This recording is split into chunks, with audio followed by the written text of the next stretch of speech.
Hello and welcome to the First Issue Club podcast. We're your weekly comic book reading club that talks about first issues. We talk about so much more. I'm Mike D. And I am Vargas. That's right. And if you can't get enough of the club, if you're saying, oh man, look at the runtime on this, I need more.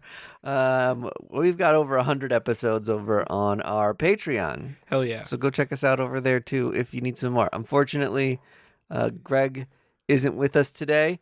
He's got a burpy baby that's not feeling so hot. It's like, he's like a month old. Mm-hmm. You know, let him be. He's an adult, for God's sakes. It's like sometimes people's priorities are just fucked. Dude, right? Mm-hmm. We've got comic books to talk about. We did all go out, the pod trio, and get free comic book day books. Uh-huh. That's always a fun experience. Yep, we put on our balaclavas. We got our squirt guns in our pockets, and we said, hand them over. Stick them up and hand over the free comic books. You never really know what to expect when you go to a free comic book day. More and more shops are doing it up. I think it used to be a time where you would go and grab your couple free issues and be out because you already picked up your comics on Wednesday. Maybe a couple people who haven't bought comics in a while pick up a thing or two. Mm-hmm. But the shop we went to had like 50% off incentives and like 10% off of high dollar comics, which, you know, isn't that much, but when you're talking high dollar. And 10% off new issues. Yep. I mean, that's good stuff. I was blown away by how great that shop had stuff figured out for like one dude behind the counter. Yes. It was great. Yeah, we walked right into this shop. There's a little shop in Kansas City called Pop Culture Comics. With an X. With an X. Comix. And they've done me right and they've done me wrong. I won't sugarcoat it about this shop. Sure. I've got stories both ways. But it is one of those shops where you're just like, wow, they still have this? Yeah. It seems like they really over-order there to the point where you're just like, the amount of back issues that are still on the shelf is bewildering. Yeah. And like, where do they put them? Right. You know, it's not a big shop. I know. Do they all just like send them back? There are some publishers. This is one thing I don't really understand about the comic business. Uh-huh. Some publishers, you can send the unsold comics back and more or less get refunded for them or a partial refund. Yeah. Like what you do with beer at a grocery store. You send expired. Is that right? Yeah, you send expired or broken beer back and you get a credit. I didn't realize that. Yeah. But it seems like that would be way harder for a comic book because it's not like it didn't expire. Mm-hmm. It's just like it lost street value because it didn't sell day and date. Yep. Right? Right. So like the only incentive is on the store to like get that refund back. I don't know what the incentive for the comic book company would be. People to just take a chance on their books, I guess, or maybe just like a healthy mutual relationship between the shops that were like struggling for a while. Yeah. That it was like, these cost us so little to print and publish. Yeah. That it's like, as a bonus or an incentive to go ahead and order our book, we'll just guarantee sales or money back. Yeah. I don't know. I don't know how any of that works. And maybe it's like, I mean, but they're buying them back at cost, right? It's like the comic shop pays like that smaller fee. Yeah. Yeah. If the shop buys a $3 comic for $1.50, and they can sell them back a month later for 75 cents.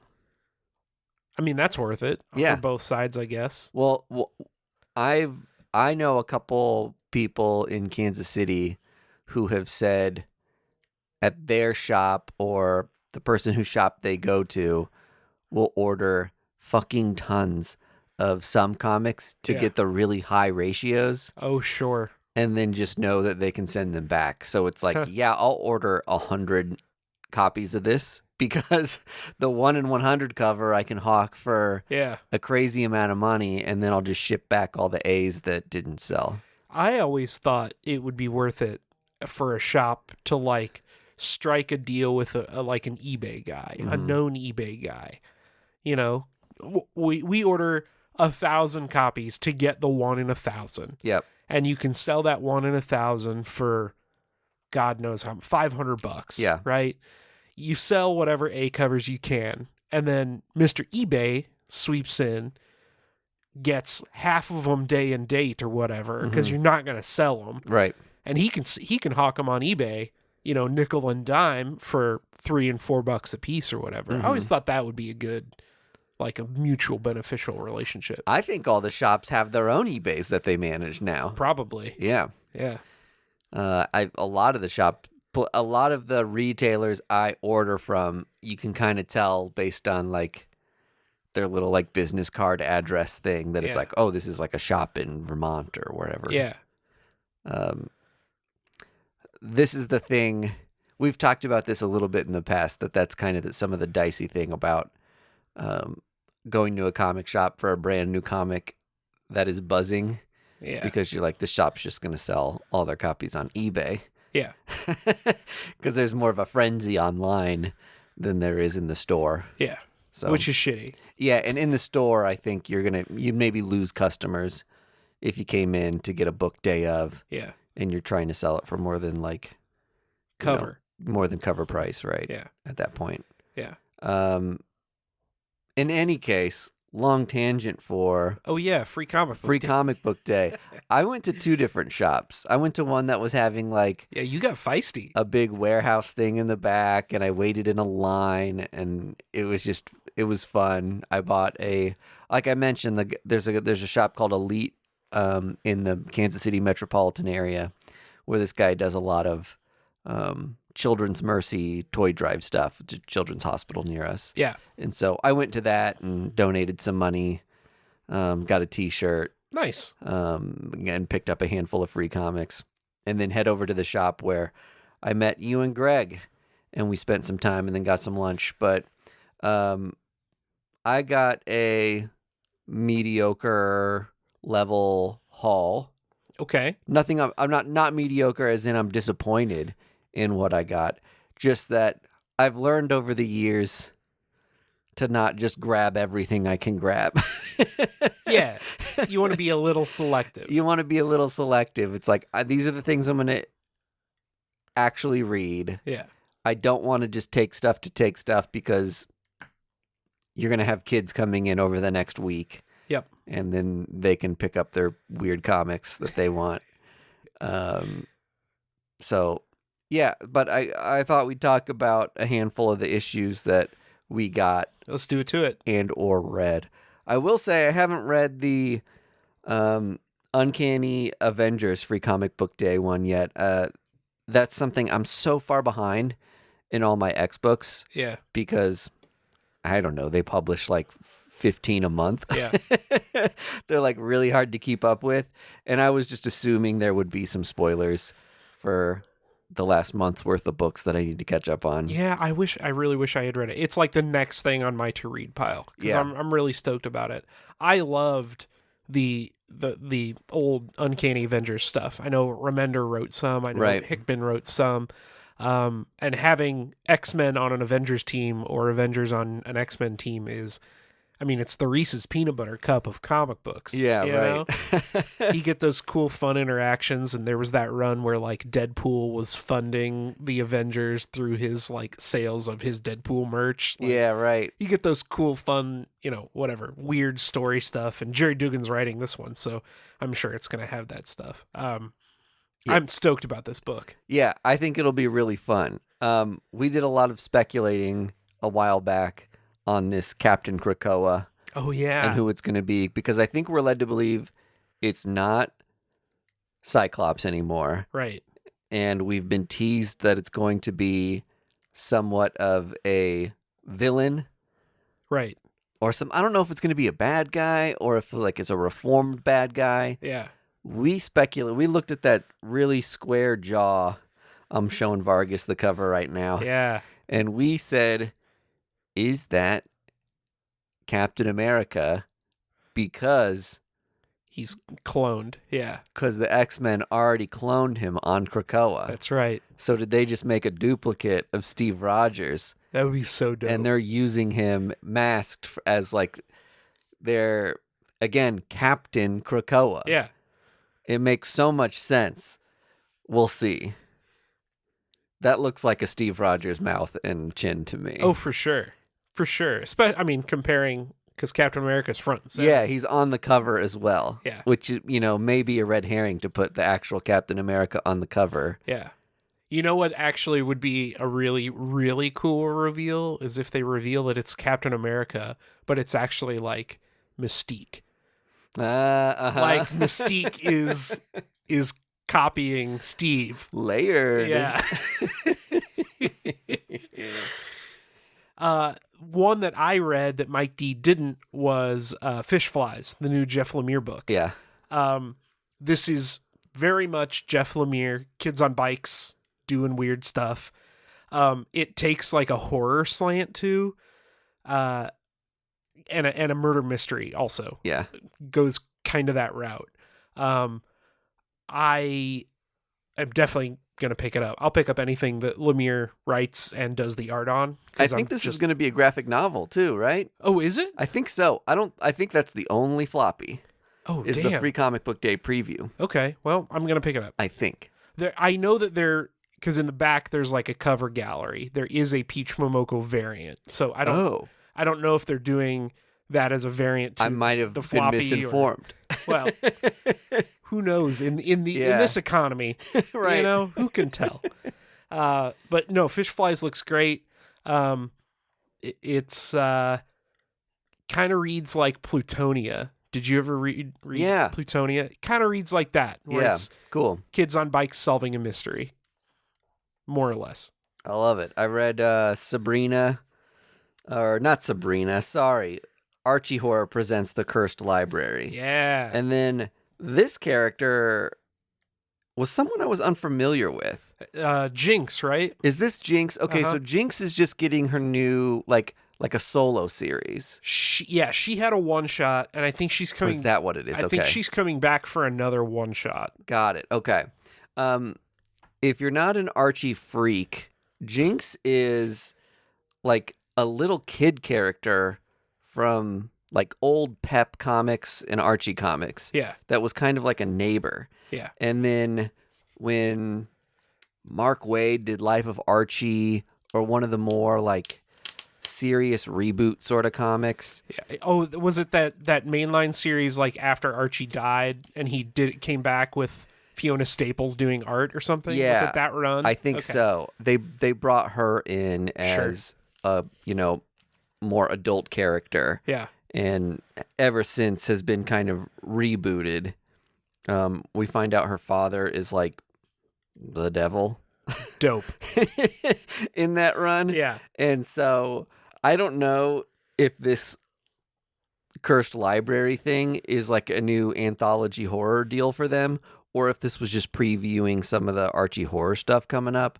It's a little bit of both. But it was fun. It was like several little vignettes of different Archie characters and mini horror stories that were told Tales of the Crypt style. Yeah. So that was pretty fun. Yeah. I think Greg really nailed it when he said like Archie's laying out the blueprint for taking characters and putting them in a horror environment, because every one of these Archie horror books I pick up is just a home run. Yep, totally. The Venom Spider-Man book was kind of fun. It introduced like a new look Dr. Octopus. Oh, he's got very more like actual octopus tentacle looking look at that appendages. So they're not just the normal clampies suckers anymore. Yeah, he's got like little suction cuppies. And him and Craven are going to be working together. Dope. As we found out. And then we got like kind of this weird throwback Venom story where these old scientists had found some venom goop and found out that it replicated when it touched human blood. And so they filled a rubber suit Okay. with the goop and called it Flexo. Uh-huh. And they're going to use it as like, I don't know, like, I feel like they were saying like this could be used for the military, this could be used for this, that, and the other. And then they realized it was like dangerous and shouldn't be used. And Sounds like Life Foundation stuff. Yeah, exactly right. And then flash forward, we see like a more modern Flexo fighting Venom. Yeah. So this could be like, there's symbiotes on Earth way before Spider-Man and Secret Wars. Okay. We just we the reader just didn't know that until now. I found out today that Flexo was actually a throwback character. Oh, really? He actually premiered back in the 30s. I had no idea. Old, whatever, Tales to comic book, whatever. Oh, that's funny. Marvel book it was. I kind of like when they do in continuity stuff and stick with some breathe fresh life into old characters. Yeah, we call that pulling a Morrison. Yeah. I know that's hard for creators now because they get most kickback from when they do original characters. Sure. So there's not a lot of incentive to reuse old characters from the depths unless you're have a kink for it. Yeah. And I know there's a handful of creators who are just like always wanting to pay homage to the stories that came before. Yeah. I know Nick Spencer's Spider-Man run, which is, sometimes divisive because it was so deep. Right. That it made so many Spider-Man history deep cuts that you're just like, who are these characters? Yeah. And like, why does Peter know who they are already? But for those people who are like mega fans and steeped in it, those things are really, really fun. Yeah. There's a new Rick Remender book.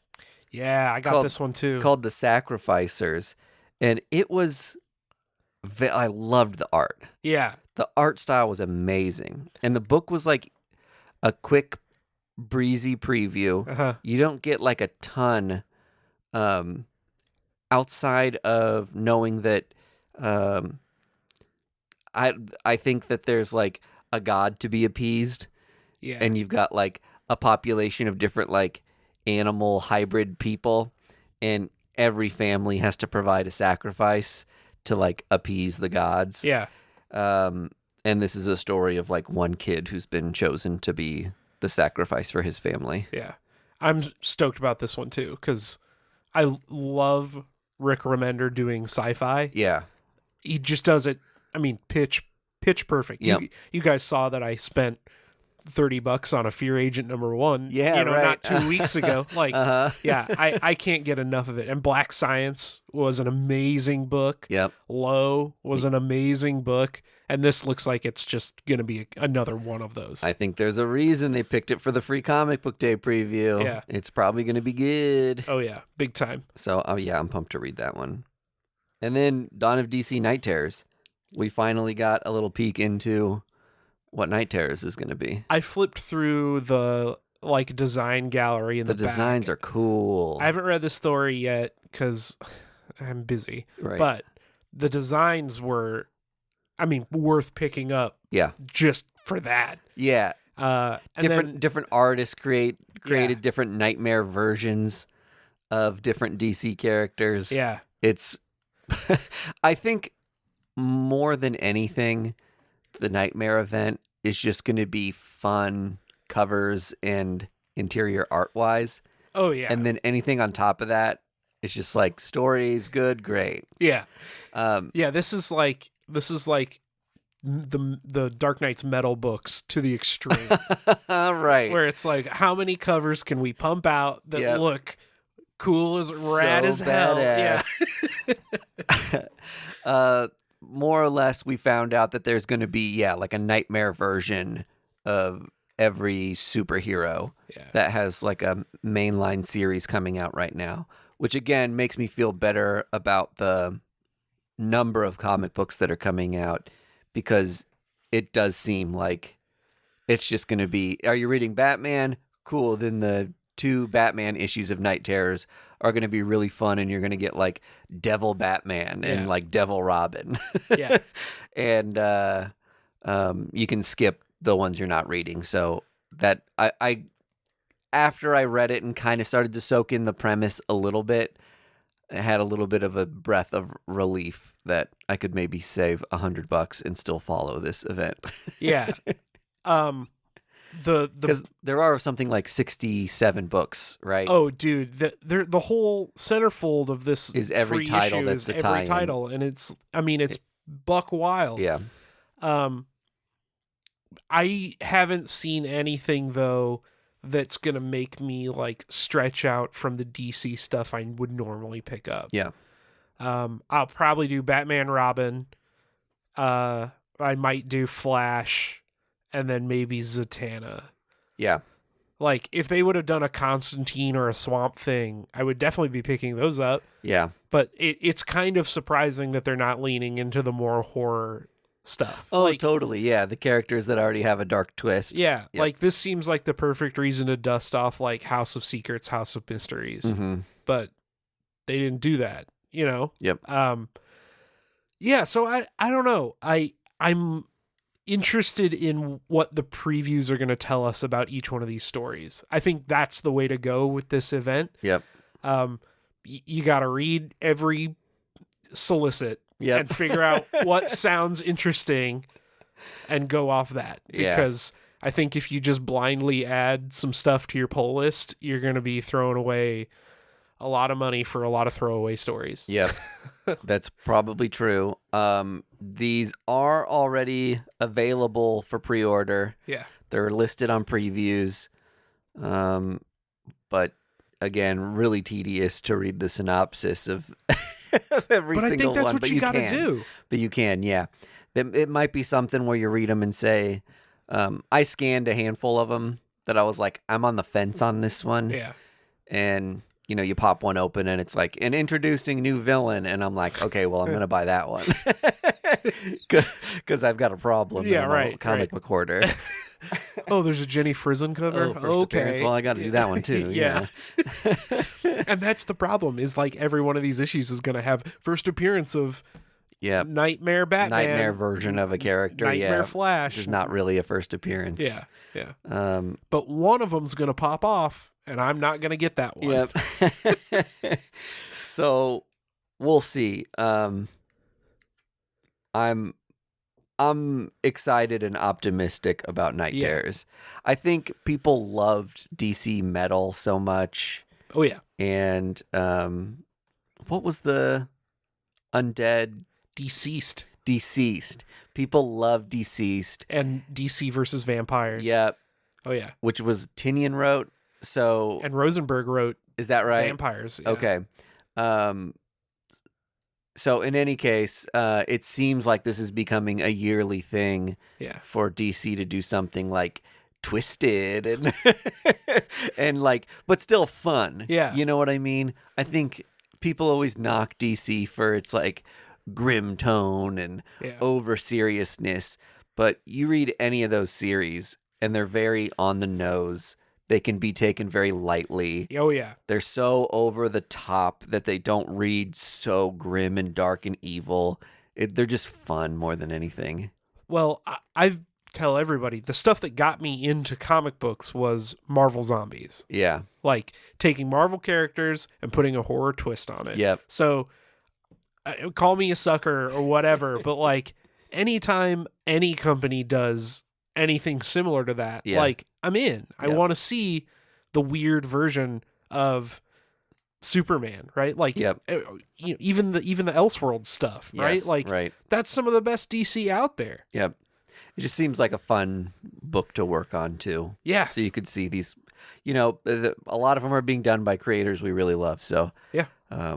We'll see what fun stuff they come up with for each of these. Yeah. But yeah, that was my free comic book day experience. Hope everyone else had happy free comic booking. Yeah, we've had some good discourse in the Discord specifically about Night Terrors. Yeah. But I want to hear about what everybody else read on free comic book day that I didn't get to yet. I still have Conan on my to read pile. Yep. Obviously, I've got Avengers on there. I picked up the Street Fighter comic. Yep. Flipped through that. And I read I Am Stan. That was the other one. Yeah, a little Stan Lee tribute. The preview of the Stan Lee Life Tale graphic novel that's coming out. And that was a lot of words in that, but it was really cute, really nice.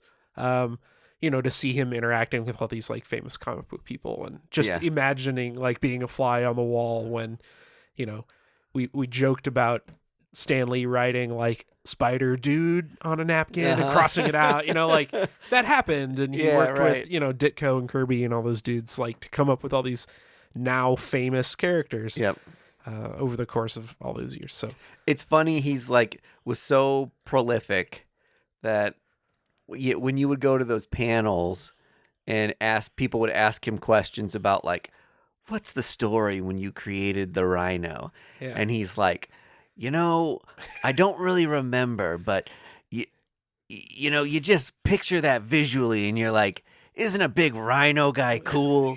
Yeah. And like his answer was like that for so many things. And he was so genuine and fun. Yeah. And you can just picture him just being like, that's fun. Kids would want to read this. Yeah. And like, that's what he had the pulse. I mean, you could say that was one of the greatest things about Stan Lee is he just knew what people would like and what people would think was fun. Yeah. Well, it's the same kind of person who like came up with Transformers, right? Like, what's the perfect toy for a kid? Yeah. It's a robot and a car at the same time. What? Yeah. And Stan Lee had that. He's like, what would a cool superpower be? What if a guy turned into a monster and he was green? Boom, he's the Hulk, right? Right. They did make a great bit in this preview issue where every time somebody other than Stan Lee created a named character, he'd be like, oh, you called him Tony Stark? Oh, Tony Toluca would have been better. Oh, you called him... whatever. And like he always is like, oh, the alliteration would have been better every single time, and he does it 2 or 3 times in the story, and it cracked me up. Oh, that's great. Yeah. I think there were a couple exclusives and variant covers. Like they always do. Like the DC often will do like a metallic of their Free Comic Book Day book and sell it for like $10 or something. One of the books that gained heat around Free Comic Book Day or on Free Comic Book Day was that Gamerverse second book that was like the first appearance of like game version Miles Morales in a comic or something like that. Yeah. And that book was like popping off and like really hard to find. Huh. And I've been seeing it on eBay for like $20 or more. Okay. So if you happened across that one, that's something good job. Good on you. That I would have never. My eyes would have. Maybe it was at one of the comic shops I went to. Yeah. My eyes would have completely glazed over something that was like, it's a video game tie-in. Yeah. And turns out that was one to buy. It was the Spider-Man 2 prequel comic? Yes, that's right. I thought that was digital only. They did physical copies of it. Aha. And and it's popping off. I didn't even see it. Yeah, I guess it was really low print run. Yeah. I don't think Clint's even had it. Yeah. Interesting. Okay, well, there you go. If you have a second issue, I'll buy it for you for $1. How about that? Perfect. Best offer. Yeah, best offer, $1. All right. We don't have a lot of news this week. It was a slow news day. The best article I found was about the Sinestro Corps Batman action figure. Yep. So we're just going to skip news. Yeah. And I'll say I've just been reading about Tears of the Kingdom all day long. Yes, As we're recording this, they lifted the review ban so people could start finally publishing the reviews of things. And it's the best game of all time, and I can't buy it because I just bought a house today, okay? So just keep rubbing it in. And you're going to be sending screenshots all week, and I get it, Mike, okay? Okay problem to have, Mr. Homeowner. What'd you call me? That's the joke I've been making all day. All right. So we also paid for comics this week. Of course we did. Unfortunately. And I think we read the same issue. Yep. Zzz. Zzz. Plural. What do you want to talk about first? Let's talk about Silk first. Dope. Cindy Moon's back. So this is by Emily Kim and Ig Guara. Guara? Iguara. I think that's right. We're bad at names. Yep. I picked up this book. This is something I would normally skip. Mm-hmm. I'm not a spider boy. Okay. Or a Spider Man. I have been bar mitzvahed. All right, perfect. But I read the synopsis and saw the cover and thought I've got to at least get the first issue to see what this is all about. Yeah. The elevator pitch for this one is Cindy Moon is stuck in a dream world of some variety, and as she uncovers more about this dream world she's stuck in, she falls through different dream verses. Yep. Right? Yeah. I got close? No, you nailed it. Okay. It's like, yeah, when she has a moment of self-realization, kind of like that, like, oh shit, I'm in a dream moment. Yeah. It's like dream resets, send her to a new place, and she has to like recombobulate and figure out like that she's in a dream again. Yeah. So I thought my biggest thing of praise for this was like, it's such a a key thing in Spider-Man now to have different versions of all the characters. Yeah. They've done a million Venoms. They're doing the Venomverse thing this summer. They've done obviously tons of Spider-Geddon, Spider-Verse, Edge of Spider-Verse series at this point. And even Gwen Stacy has gotten her own Gweniverse sort of books. So we're more or less doing something like that for Silk here, but we're doing it in a creative and different way by putting it in a dream landscape, having someone kind of futz with her brain and mind and set her on these like dreamland journeys to keep her in a kind of cryo state and occupied. So we're getting to see all these different versions of her without retreading and repolluting the Spider-Verse. You know what I mean? It's not 100 Cindy Moons all talking to each other. Yes. Doing that meme. Yes, exactly right. It's just Cindy Moon. Yeah. I appreciate that. As much as I love the Spider-Verse stuff, and I think it's really fun, I think you can only do it so many times with so many characters before it just gets maybe a little exhausting. Yeah. So this was a great way to do a very Spider-Man universe feeling comic in an original way.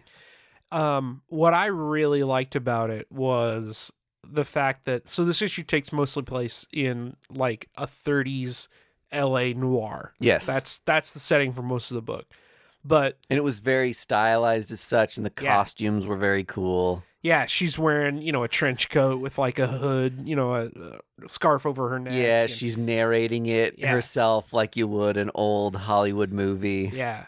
But what I loved was it really felt like Cindy Moon's voice was like crystal clear. Yeah. It wasn't like, oh, this is somebody trying to cram Silk into this environment. Yep. It was like she's just in it. Yep.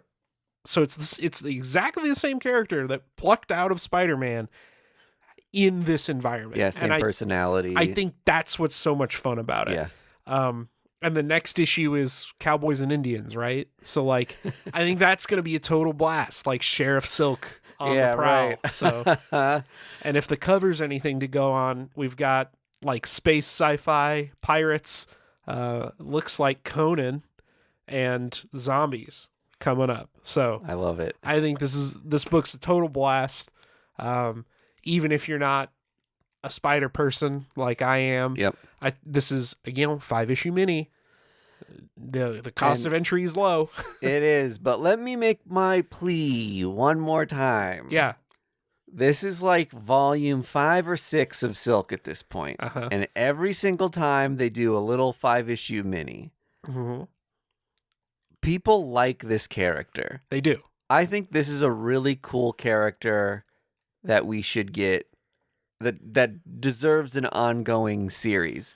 And maybe the numbers aren't there and that's why they keep doing the minis. But I'm like, her backstory is she was bit by the same spider as Peter Parker. Yeah. Right? Like, she is the woman counterpart of Peter Parker. Yep. And I think, like, narrative and story-wise, this character should be getting more play and more publishing than Spider-Gwen. Oh, for sure. Plus, we've got, not only to say is she like the woman Spider-Man, even though there already is a Spider-Woman. Don't get me started on that. Right. Not technically a Spider-Man universe character. Right. But she's an Asian character too. Yeah. Which I think is so great for kids especially to see that diversity and have more characters that represent them. And I just think it would be cool to put her in more stuff, have an ongoing for her. I don't always see her on like the covers for kids' books when they do like the Spidey and Friends things. Yeah. It's normally Peter, Gwen, and Miles. Yep. And I'm like, get Silk in there too. For sure. I think Silk could be a really strong voice in a team book. Sure. I'd love to see her Be an Avenger or something. On a new Avengers. Yep. Or a new Defenders. A street level, more street level, less like we're fighting aliens, more like Daredevil kind of stuff. Yeah. I think that would be absolutely great. And then maybe they need to do something like that to have people really recognize, like, this is a Spider-Man level hero. Yeah. Same origin story, like literally, like maybe even like better power set. Yeah. Like she does more stuff power wise than Peter Parker does. Mm-hmm. So yeah, give her an important role in like a big event book or something would be rad. Yeah. They kind of had her as like the leader in the last Spider-Verse series. Yeah. Or in Spider-Man. But again, that's a book called Spider-Man. Right. I think she'd be a really strong character in a team-up book. Yeah. I would pick that up for sure. So, Silk, number 1. Good stuff. Love it. 2 thumbs up. Yep. Recommend. The other book we read was Ghostlore from our good buddy Cullen Bunn. Yeah. And this book had like 100 creators. Not really. No. It had like 5. But... Yeah, there's like 5 names on the cover. And I thought it might have been an anthology because it was just like a good list of names. But sometimes you get the letterer and stuff on there too. Well, so half of these guys did Sixth Gun with Cullen. Oh, okay. And the other half I don't know. So Cullen, obviously Cullen Bunn, Leo Max. Yep. Never heard of him. Mm-hmm. Jason Wordy. And then Brian Hurt and Bill Crabtree are the 2 guys who did Sixth Gun. Okay. So there is, at some point in this book, a break of some variety that one art team did, and then another art team also did the art. Yeah. But to its credit, I could not readily identify when one art team stopped and the other art team picked up. Yeah, you know what? I was kind of lost in the story. Yeah. So that didn't really catch me as like, oh, now it's different. Yeah, it's not like you flipped a page and it was like a completely different out of the blue thing. Again, to its credit. Yeah. Like this was a really well stitched together book. Mm-hmm. And I think it's really clear that this creative team worked really closely. Yeah. And gelled really well. Yeah. I don't know that I'm going to be able to explain what this story is. I could give it a shot. Yeah, I want to hear you give it a shot. Because I have words in my head for this book, but I don't know that they fit together. So go ahead. So in a small town, there's a preacher and his family, and they're kind of like the epicenter of this small town. Everyone comes to the church. Yeah. There is a family that moves into town and a little girl that starts going to the school, and she is kind of like an outcast, treated different. The preacher's son and some of his friends bully this little girl. Uh-huh. And let's just spoil this part. Okay. She like rips herself apart and becomes this like horrific monster. She becomes the Thing from The Thing. The character design is unbelievably cool. Yeah. And she just takes out two of these kids and says to the last kid, who is the preacher's kid, who is like the surviving child, that like, my parents indulged me. Our kind isn't welcome here, but I wanted to try to live amongst you. Yeah. And you've ruined that. So now we're going to have to leave, and you're never going to speak a word of this ever again. And that little bit, like the issue could have ended there, and I would have been like, ooh, like, yeah. What is she? Like, how many other people are like weird monsters living in like human skin? Like the reveal of it and how horrific it was out of nowhere, being like, it really starts as just like a slow, down to earth family story. Yeah. Of like a little girl that's like coming of age and she wants to get out of her small town. And given the cover, I bought versus the cover you bought, if you look at my cover, you don't really expect it to be that. You got the cover B or whatever it is. And that's obviously a horror comic. This book looks more like, a drama. Yeah. So, in any case, young boy can't talk.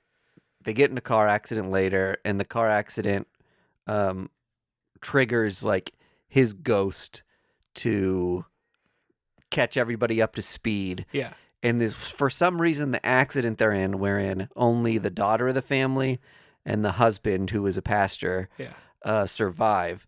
It kind of like unlocks this ability in them to see and talk to ghosts in the town. It's like this traumatic event has like spurred something in them, or their relation to their brother who had this interaction with this being like unlocked some other plane of existence to them. Yeah. So I don't know now if they're like moving. This seemed like a one shot. Like the way the story ended, I was like, wait a second, does this book have like a number 1 on it? Like it's going to be ongoing? And it does. I don't know if they're going to be like solving problems and like cleaning up loose ends for ghosts so they can like move on.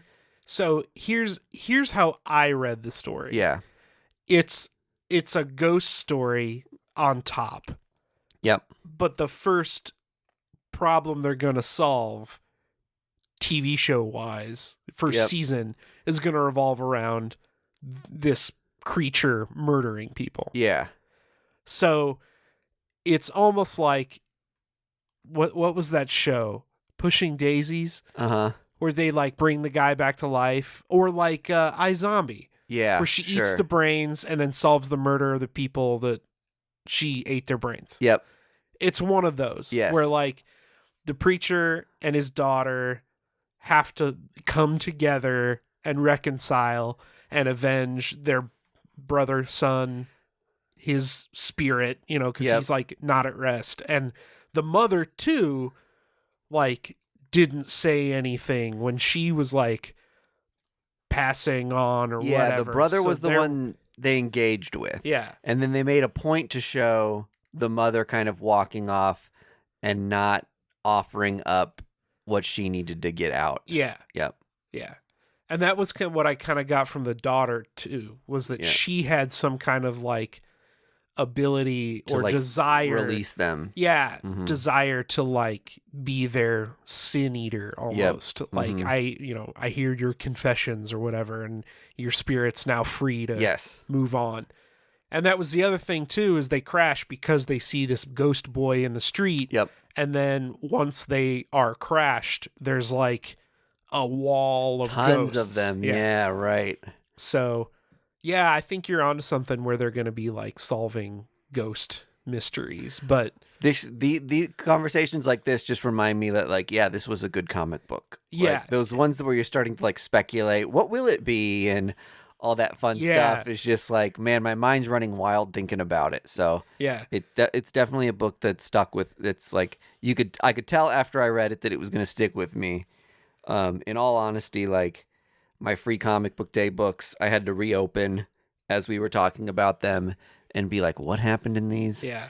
Some of the superhero stuff just starts to like wash over you after some time. Which Batman fought which Superman. Yeah.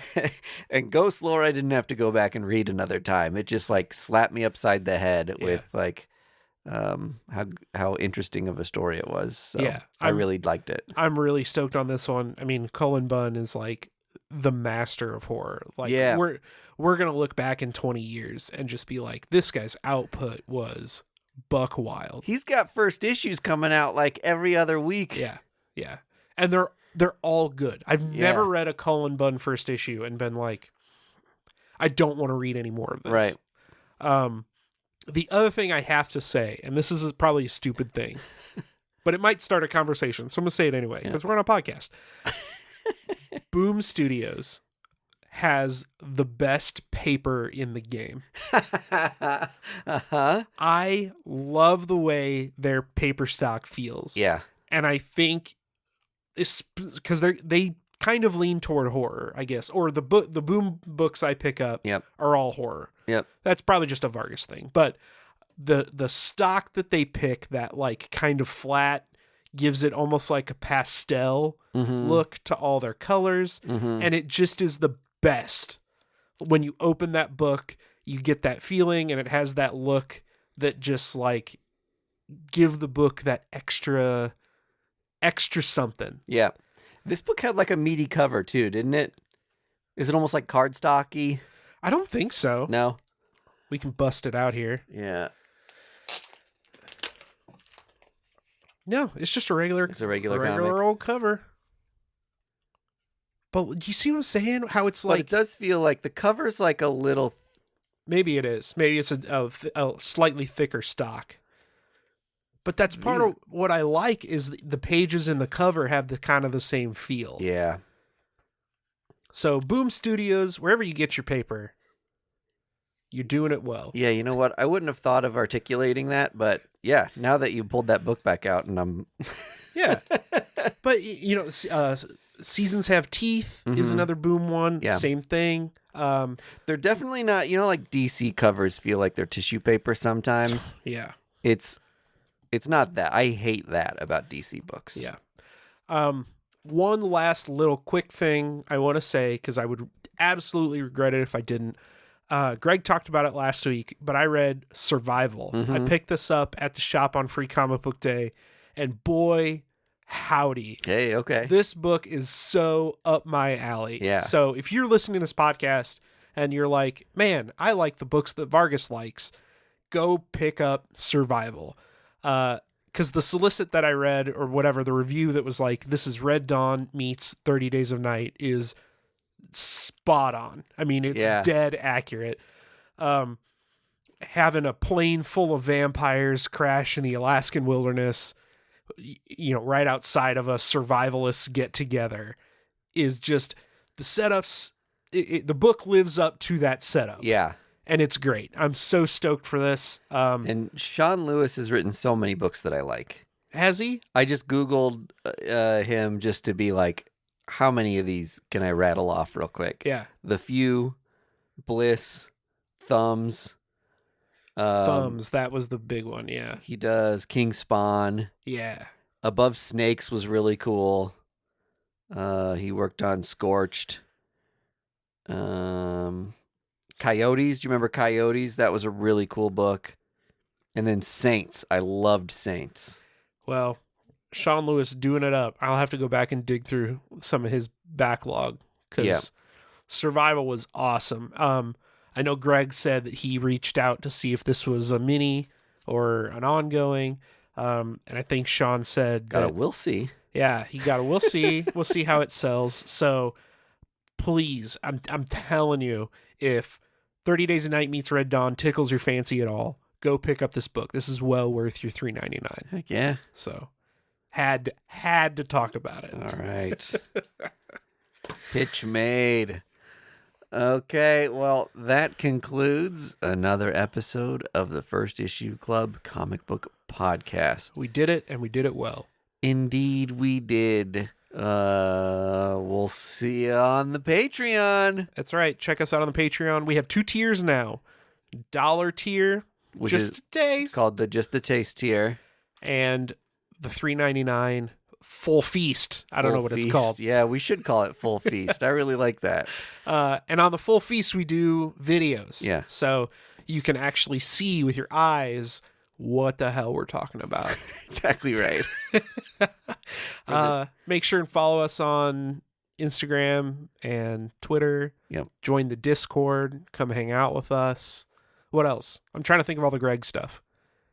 I don't know. Doodly doop doop doodly doop boop bop. That's Greg stuff, right? Yep. Little jingle ditty. Yeah. And now listen to the official outro ditty of the First Issue Club. Bye, folks. First Issue Club is edited and produced by Mike DeStacy, Greg Lichtag, and Andy Vargas. Follow us on social media at First Issue Club, and check out our Patreon for videos, audio, and more at patreon.com/firstissueclub.